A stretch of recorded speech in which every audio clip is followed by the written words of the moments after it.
Au Québec, 4% des ménages qui possèdent un vélo se seraient fait voler selon le dernier sondage de l'état du vélo.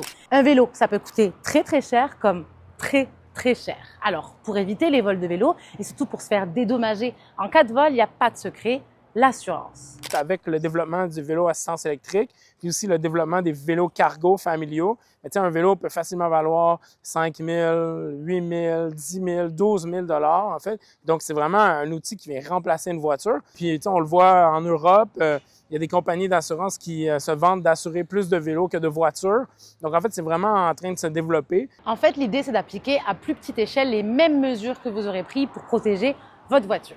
Au Québec, voici les étapes à suivre pour réclamer vos assurances en cas de vol de vélo. Alors, faire une déclaration de vol à la police, vérifier vos polices d'assurance. L'assurance habitation couvre le vol de biens, mais reste limitée. On peut réclamer 1 000 $, 3 000 $ ou encore 10 000 $, dépendamment des protections liées au contrat d'habitation.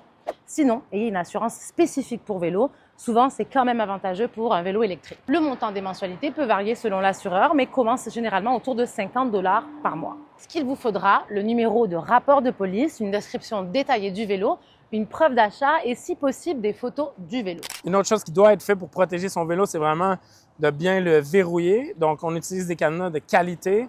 Le cadenas, c'est pas un endroit où on veut économiser de l'argent. Souvent, ça va être plus d'une centaine de dollars. Entre 2020 et 2024, les rapports de vol de vélos enregistrés par le SPVM ont augmenté, passant de 1757 à 2568 à Montréal. Et cette hausse, elle peut s'expliquer par le fait que maintenant, on peut signaler les vols de vélos en ligne et parce que les vélos, ça coûte de plus en plus cher, notamment électriques. Et a priori, ça devrait inciter les victimes à déclarer les vols.